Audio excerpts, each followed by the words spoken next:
Exercise 13.5 first question. A copper wire 3 mm in diameter is wound about a cylinder whose length is 12 centimeter and diameter 10 centimeter so as to cover the curved surface area of the cylinder. Find the length and mass of the wire assuming the density of copper to be 88.8 gram per centimeter cube. ഈ സിലിണ്ടറിന്റെ measurements full നമുക്ക് തന്നിട്ടുണ്ട്. Length 12 centimetre, അതിനെ നമുക്ക് height ആയിട്ട് consider ചെയ്യാം, 12 centimetre and diameter 10 centimetre. ഇതിന് പുറത്ത് ഇതിന്റെ കർവ്ഡ് സർഫസ് ഏരിയയിൽ മാത്രം ഒരു കോപ്പർ വയർ, അത് 3 mm ആണ് അതിന്റെ ഡയമീറ്റർ. ഈ ഒരു ഡയമീറ്റർ എന്ന് പറയുന്നത് 3 mm ആണ്, മില്ലിമീറ്റർ ആണ്. ഇത്തരത്തിലുള്ള ഒരു ചെറിയ കോപ്പർ വയറിനെ ഈ സിലിണ്ടറിക്കൽ ഷേപ്പിലുള്ള മെറ്റീരിയലിന് ചുറ്റും റൗണ്ട് ചെയ്യുന്നു. Curved surface area complete cover ആകത്തക്ക വിധത്തിൽ അതിനെ റൗണ്ട് ചെയ്യുന്നുവെങ്കിൽ ഈ കോപ്പർ വയറിന് ഫുള്ള് ലെങ്ത് എത്രയാണ്, ആൾസോ അതിന്റെ മാസ് കൂടി കണ്ടുപിടിക്കണം. അതിനുവേണ്ടി നമുക്ക് ഗ്രാം പെർ സെന്റിമീറ്റർ ക്യൂബ് തന്നിട്ടുമുണ്ട്. അപ്പൊ ആദ്യം നമുക്ക് ഇതിന്റെ ലെങ്ത് ആണ് കണ്ടുപിടിക്കേണ്ടത്, ടോട്ടൽ ലെങ്ത്. ഫസ്റ്റ് നമുക്ക് ഈ സിലിണ്ടറിന്റെ കർവ്ഡ് സർഫസ് ഏരിയ കണ്ടുപിടിക്കാം. അവിടെയാണല്ലോ നമുക്ക് ഈ കോപ്പർ വയർ ചുറ്റാനുള്ളത്. അപ്പൊ നമുക്ക് സിലിണ്ടറിലേക്ക് പോകാം. For cylinder height is equal to 12 centimetre, diameter 10 ആണ്, അതിൽ നിന്ന് radius is equal to 5 centimetre. അപ്പോ ഇതിന്റെ ഒരു റൗണ്ട് ചുറ്റണമെങ്കിൽ, ഇതാണ് ഒരു സിലിണ്ടർ എന്നിരിക്കട്ടെ, ഈ സിലിണ്ടറിന്റെ ഒരു പോയിന്റിൽ നിന്ന് സ്റ്റാർട്ട് ചെയ്ത് ഇങ്ങനെ ഒരു റൗണ്ട് ചുറ്റി വരിക. ഇങ്ങനെ ഒരു റൗണ്ട് ചെയ്യുക എന്ന് പറഞ്ഞാൽ ഈ സിലിണ്ടറിന്റെ പെരിമീറ്റർ ആണ്. ഈ പെരിമീറ്ററിനെയാണ് നമ്മൾ റൗണ്ട് ചെയ്ത് ഇങ്ങനെ കവർ ചെയ്ത് മുകളിൽ വരെയും ചെയ്യുന്നത്. അപ്പോ നമുക്കിവിടെ ആദ്യം കണ്ടുപിടിക്കേണ്ടത് ഈ സിലിണ്ടറിന്റെ പെരിമീറ്റർ ആണ്, അല്ലെങ്കിൽ അതിനെ നമുക്ക് സർക്കംഫറൻസ് എന്ന് പറയാം. അതിനെ നമുക്ക് ഇങ്ങനെ എഴുതാം: length of wire in one complete round. ഒരു റൗണ്ട് ചുറ്റുന്നതിന് ആവശ്യമായ കോപ്പർ വയറിന്റെ ലെങ്ത്, അതിനെ നമുക്ക് 2πr എന്ന് എഴുതാം, which is equal to 2 into പൈയുടെ value 3.14 into radius 5 is equal to 5ഉം 2ഉം കൂടി മൾട്ടിപ്ലൈ ചെയ്താൽ 10 into 3.14 മൾട്ടിപ്ലൈ ചെയ്യുമ്പോൾ നമുക്ക് അതിനെ 31.4 സെന്റിമീറ്റർ എന്ന് എഴുതാം.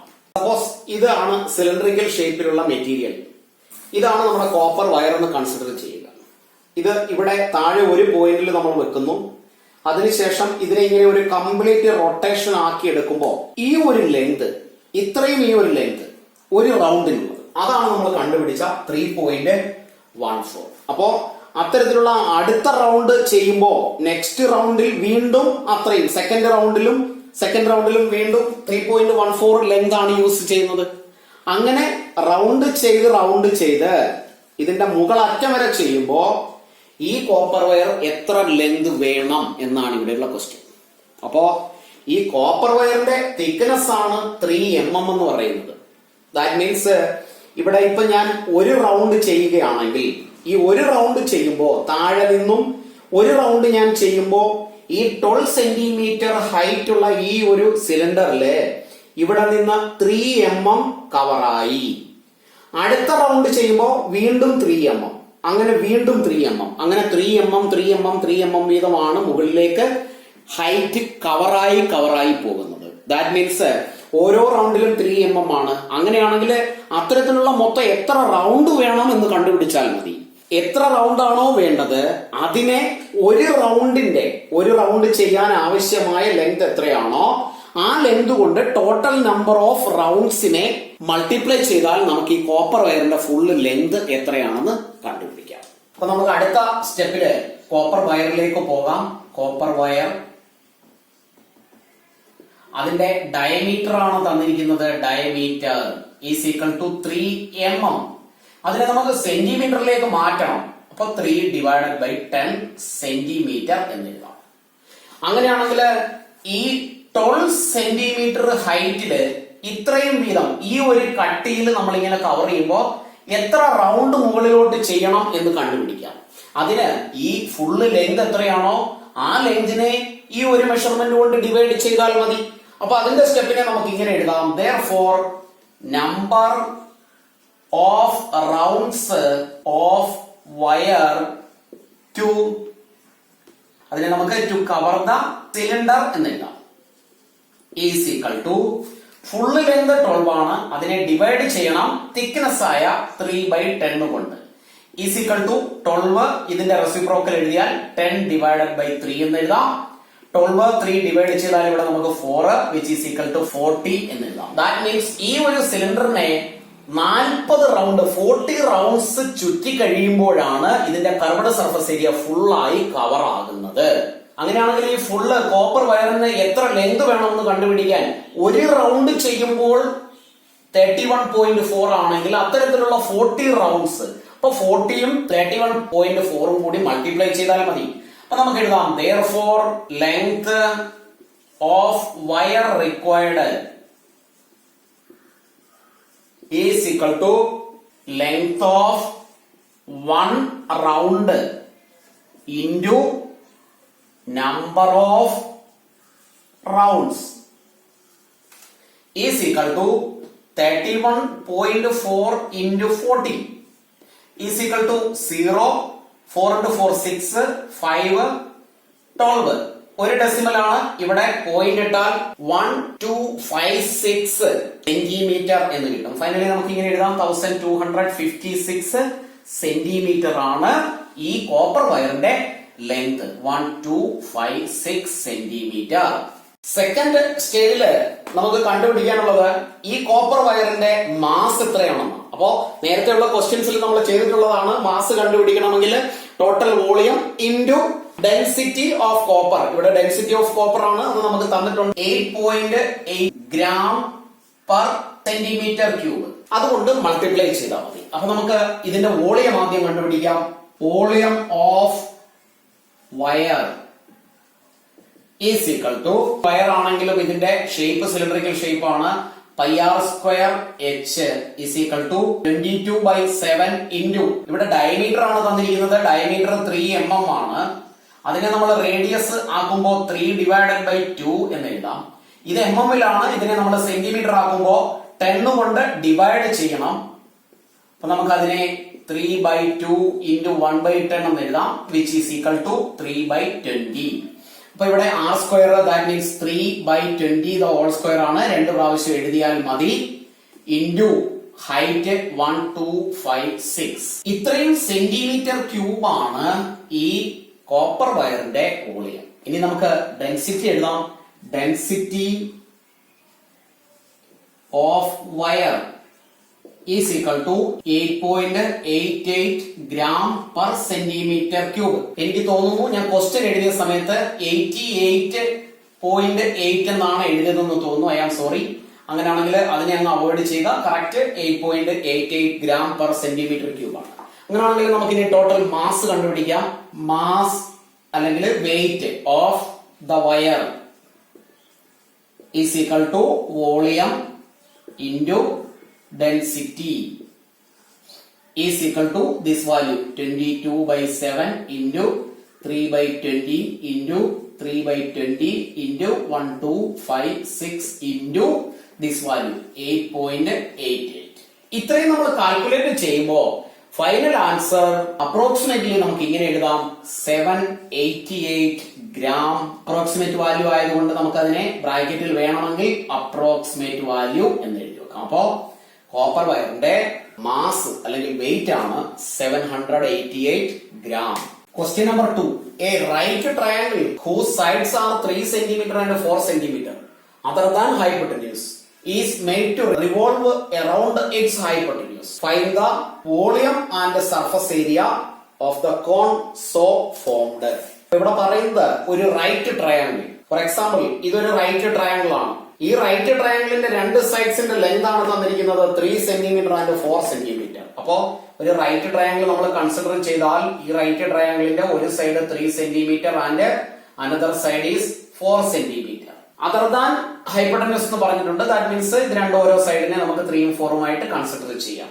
Is made to revolve about its hypotenuse. Find the volume and the surface area of the double cone so formed.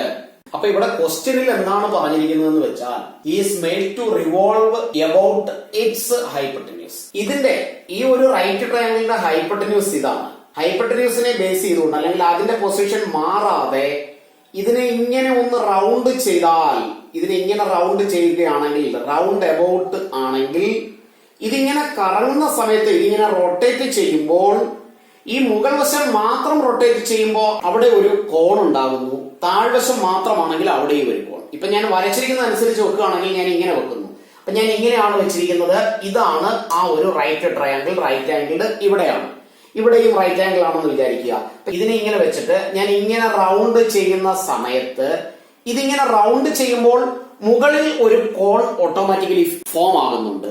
At the same time ഇങ്ങനെ വെച്ച് കറക്കുന്ന സമയത്ത് ഈ ഒരു റൊട്ടേഷനിൽ താഴെ വേറെ ഒരു കോണും ഫോം ചെയ്യുന്നു. അതിനെയാണ് നമ്മളിവിടെ പറഞ്ഞിരിക്കുന്നത് ഡബിൾ കോൺ എന്ന് പറഞ്ഞിരിക്കുന്നത്. ഇവിടെ ക്വസ്റ്റ്യനിൽ പറഞ്ഞിട്ടുണ്ട് ഡബിൾ കോൺ സോ ഫോംഡ്. അപ്പോ നന്നായി മനസ്സിലാക്കുക. ഇതിനെ ഇങ്ങനെ കറക്കുമ്പോൾ ഈ ഒരു സൈഡ് കൊണ്ട് മുകളിൽ ഉണ്ടാകുന്ന ഒരു കോൺ, താഴത്തെ ഒരു സൈഡ് കൊണ്ട് താഴെ ഉണ്ടാകുന്ന മറ്റൊരു കോൺ, അത് രണ്ടും കൂടെ ചേരുമ്പോൾ രണ്ട് കോണുകൾ ചേർത്ത് വെച്ച മാതിരി രണ്ട് കോണിന്റെയും ബേസ് എന്നാൽ സെയിം ആണ് താനും. അപ്പൊ നമുക്കിവിടെ അറിയാവുന്ന കാര്യങ്ങളെ എടുത്തെഴുതിയാൽ ഇവിടെ ഈ ട്രയാങ്കിൾ റൈറ്റ് ആംഗിളിന്റെ നമുക്ക് ഇവിടെയാണെന്ന് കൺസിഡർ ചെയ്യാം. ബിക്കോസ് ഇതിന്റെ ലോങ്സ്റ്റ് സൈഡ് ഇതാണ്. അങ്ങനെയാണെങ്കിൽ ട്രയാങ്കിളിൽ നമ്മൾ എ ബി സി എന്ന് പേര് കൊടുത്ത് ആദ്യം ബി സിയുടെ ലെങ്ത് കണ്ടുപിടിക്കാം. അപ്പോ considering right triangle A B C, right angled at A, അവിടെ നമുക്ക് ബി സിയുടെ ലെങ്ത് കണ്ടുപിടിക്കാം. Is equal to root of A B square plus A C square which is equal to root of 3 square plus 4 square is equal to, നമുക്കറിയാം answer will be 5 centimetre. ഇതിന്റെ length 5 centimetre ആണ്. അതാണ് ഇവിടെയുള്ള ഈ ഒരു hypotenuse. അപ്പൊ ഇവിടെ നമ്മൾ പേര് കൊടുക്കുകയാണ്. ഇതിനെ സി എന്നും ഇതിനെ ബി എന്നും പേര് കൊടുക്കുന്നു. ഇത് എ ആണെങ്കിൽ ഇവിടെ വരുമ്പോൾ അതിനെ നമുക്ക് എ ഡാഷ് എന്ന് എഴുതാം. ബിക്കോസ് അത് റൊട്ടേറ്റ് ചെയ്യുകയാണ്. ഈ ട്രയാങ്കിൾ ഇങ്ങനെയാണ് A B C right angle at A. ഇത് ബി സി എന്ന സൈഡാണ് ഇവിടെയുള്ള ഹൈപ്പട്ടന്യൂസ്. അതിന്റെ ഈ ഒരു ചെറിയ സൈഡിനെ നമുക്ക് 3 ആയിട്ട് എഴുതാം സെന്റിമീറ്റർ, ആൻഡ് ഈ സൈഡിനെ നമുക്ക് 4 സെന്റിമീറ്റർ എന്നും എഴുതാം.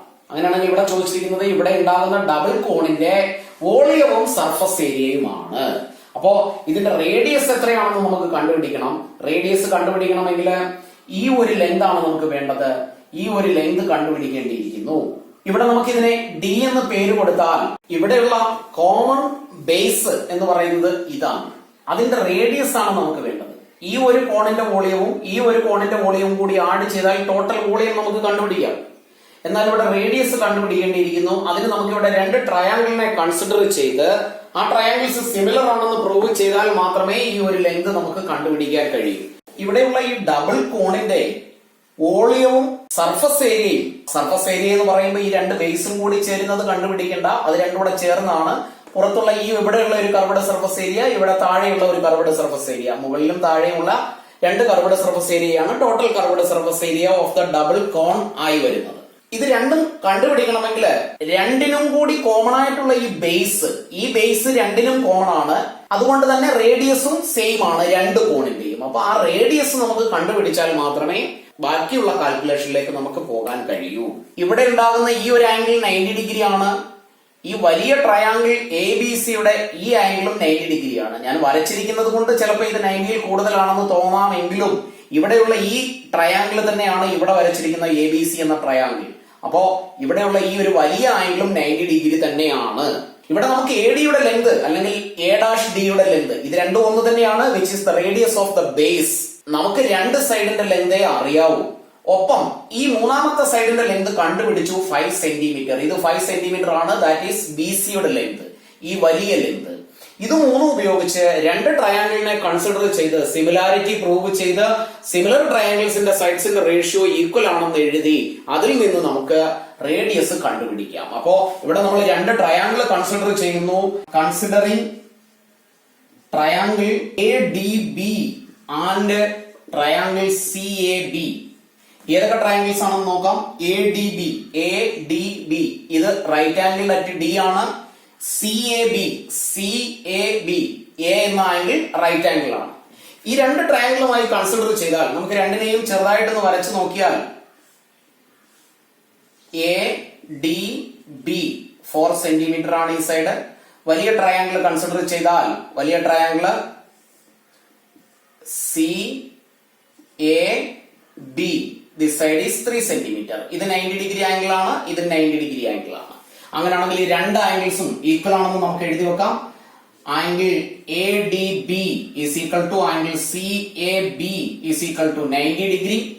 ആൻഡ് രണ്ട് ട്രയാങ്കിളിനും കോമൺ ആയിട്ടുള്ള ഒരു ആംഗിൾ ആണ് ബി എന്ന ഈ ആംഗിൾ. അപ്പൊ നമുക്ക് അതിനെ എഴുതാം. Angle A B D is equal to angle A B C. Common, രണ്ടും കോമൺ ആണ്.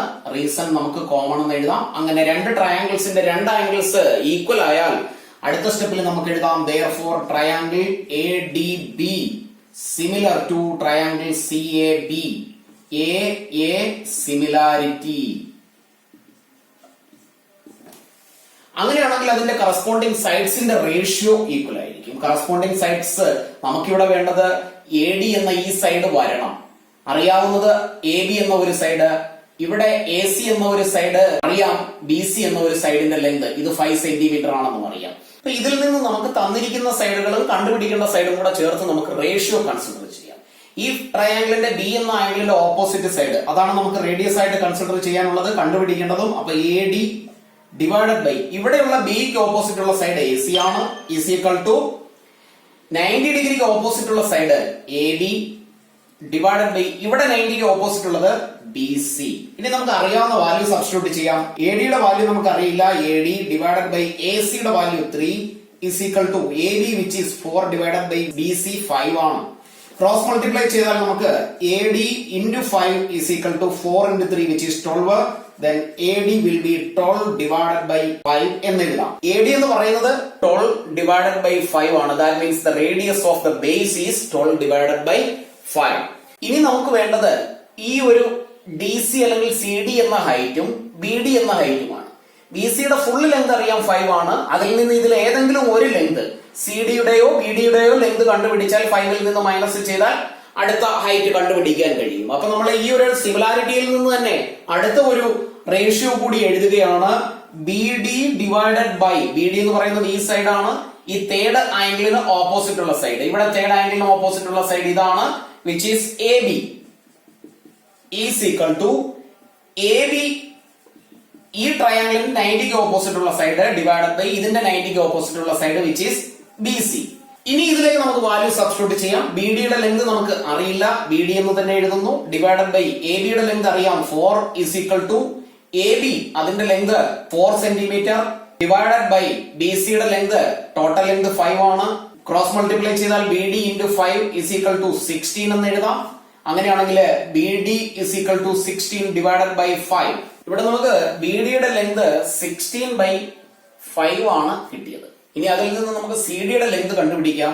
C D is equal to B സിയുടെ ലെങ്ത് മൈനസ് ബി ഡിയുടെ length which is equal to total length B സിയുടെ 5 ആണ് minus B D 16 by 5. Denominator 1 consider ചെയ്യുന്നു. രണ്ടും കൂടി cross multiply ചെയ്താൽ 5 into 5 25 minus 16 which is equal to 9 by 5. That means ഈ ഒരു ലെങ്ത് നമുക്ക് 9 by 5 എന്ന് കിട്ടി. അങ്ങനെയാണെങ്കിൽ രണ്ട് കോണിന്റെയും ഹൈറ്റ് സെപ്പറേറ്റ് നമ്മൾ കണ്ടുപിടിച്ചു. ഇനി നമുക്ക് വോളിയത്തിലേക്കും സർഫസ് ഏരിയയിലേക്കും പോകാം. അടുത്ത സ്റ്റെപ്പിൽ നമുക്ക് എഴുതാം volume of double cone is equal to volume കണ്ടുപിടിക്കുന്നതിനുള്ള equation 1/3 pi R square H ആണ്. ഇവിടെ രണ്ട് കോണുകളാണുള്ളത്, രണ്ടിന്റെയും റേഡിയസ് സെയിം ആണ്, ഉള്ളി ഹൈറ്റിന് മാത്രമേ ഉള്ളൂ ഒരു ഡിഫറൻസ് ഉള്ളത്. അപ്പൊ നമുക്കിവിടെ റേഡിയസിനെ അങ്ങനെ തന്നെ എഴുതാം h1, ഒരെണ്ണത്തിന്റെ ഹൈറ്റിനെ h1 എന്നും രണ്ടാമത്തെ കോണിനെ 1/3 പൈ ആർ സ്ക്വയർ h2 എന്ന് എഴുതിയാൽ ഇവിടെ നമുക്ക് കോമൺ ആയിട്ട് 1/3 പൈ ആർ സ്ക്വയർ ബ്രാക്കറ്റിനുള്ളിൽ left with h1 plus h2 is equal to 1/3 pi into radius which is 12 by 5 the whole square into height 9 by 5 plus 16 by 5. Simplify ചെയ്യുന്നു 1/3 pi into 12 ന്റെ square 144 divided by 25 into രണ്ടും കൂടി add ചെയ്താൽ common denominator 5 ആണ്. 9 plus 16 which is 25. ഈ 25 ഉം 25 നമുക്ക് cancel ചെയ്താൽ left with 1/3 pi into 144 divided by 5 എന്ന് കിട്ടും. ഇതിനെ നമ്മൾ കാൽക്കുലേറ്റ് ചെയ്യുന്നു 1/3 പൈക്ക് പകരം അതിന്റെ വാല്യൂ 314 ഡിവൈഡഡ് ബൈ 100 എന്ന് എഴുതുന്നു ഇൻറ്റു 144 ഡിവൈഡഡ് ബൈ 5. ഇത് ഇത്രയും കൂടി മൾട്ടിപ്ലൈ ചെയ്താൽ ഫൈനൽ ആൻസർ നമുക്ക് 30.14 സെന്റിമീറ്റർ ക്യൂബ് എന്ന് കിട്ടും. ദാറ്റ് മീൻസ് ഈ ഡബിൾ കോണിന്റെ ടോട്ടൽ വോളിയം ആണ് 30.14 സെന്റിമീറ്റർ ക്യൂബ്. അടുത്തത് നമുക്ക് സർഫസ് ഏരിയ ആണ് കണ്ടുപിടിക്കേണ്ടത്. ഡബിൾ കോണിന്റെ സർഫസ് ഏരിയ എന്ന് പറഞ്ഞാൽ ഇത് രണ്ട് ഡിഫറന്റ് കോണുകൾ, ഹൈറ്റിൽ ഡിഫറൻസ് ഉള്ള രണ്ട് കോണുകളെ ഒട്ടിച്ചു വെച്ചിരിക്കുന്നത് പോലെയാണ്. ആ ഒട്ടിച്ച ഭാഗത്തിന്റെ ഏരിയ കണ്ടുപിടിക്കേണ്ട, രണ്ടിന്റെയും കർവ്ഡ് സർഫസ് ഏരിയ മാത്രം നമ്മൾ കണ്ടാൽ മതി. അടുത്ത സ്റ്റെപ്പിൽ നമുക്ക് എഴുതാം surface area of double cone is equal to, surface area കണ്ടുപിടിക്കാനുള്ള ഇക്വേഷൻ പൈ ആർ എൽ ആണ്. പൈ ആർ എൽ, റേഡിയസ് 6 തന്നെയാണ്, അതിന്റെ എല്ലിന് മാറ്റമുണ്ട്, അതുകൊണ്ട് നമുക്ക് അതിനെ L1 എന്ന് എഴുതാം. അതിന്റെ കൂടെ രണ്ടാമത്തെ കോണിന്റെ പൈ ആർ, അതും റേഡിയസ് സെയിം ആണ്, അതുകൊണ്ട് ഇവിടെ എഴുതി 6 തന്നെ എഴുതാം. പക്ഷേ എല്ലിന് വ്യത്യാസമുണ്ട്, അതുകൊണ്ട് L2 എന്ന് എഴുതാം. കോമൺ ആയിട്ട് നമുക്ക് പൈ ആറിനെ പുറത്തെഴുതിയാൽ left with L1 plus L2 is equal to പൈയുടെ value 314 divided by 100 into radius which is 12 by 5 ബ്രാക്കറ്റിനുള്ളില് L1 which is 3 plus L2 which is 4 is equal to 314 divided by 100 into 12 divided by 5 into 3 plus 4 which is 7. ഇത് ഇത്രയും കൂടി നമ്മൾ calculate ചെയ്താൽ final answer will B 52.75 centimetre